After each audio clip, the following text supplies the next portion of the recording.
For people who just got called to New Jersey Morristown Mission, one of the main things that I would say is that the mission is not about you. It is your mission, and people will ask you, how did your mission go? What did you learn on your mission? But really, if the best way to live your mission is give it up to the Lord.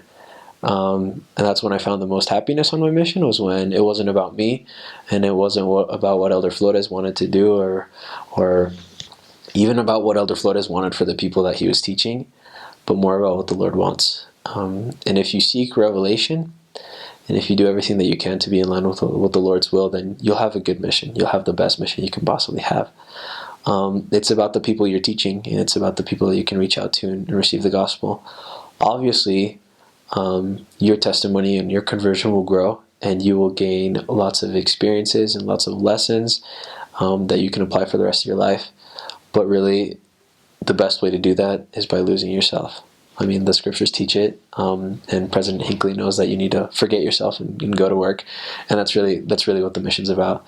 So if you practice forgetting yourself now, starting to serve people, studying for others, making sure that you do everything you can to benefit others and to make sure that you're in line with the Lord's will, then you'll have a really great mission. Learn to discipline yourself and learn to live by the rules.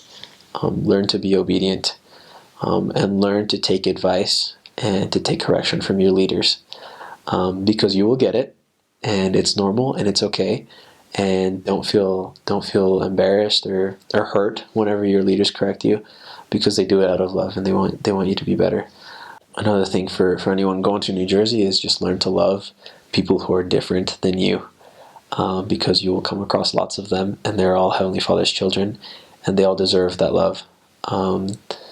Learn to look past people's outer appearances and the way that you might judge them at first, and try to find the Son of God the way that He sees them, because some of the most prepared and some of the most wonderful people who I ever met were people that you might judge as being, just druggies on the side of the street, or just some homeless guy, or just some person who just wanted to pick a fight with missionaries. But really, the more that you learn to see people the way that God sees them, the more that you'll be better off.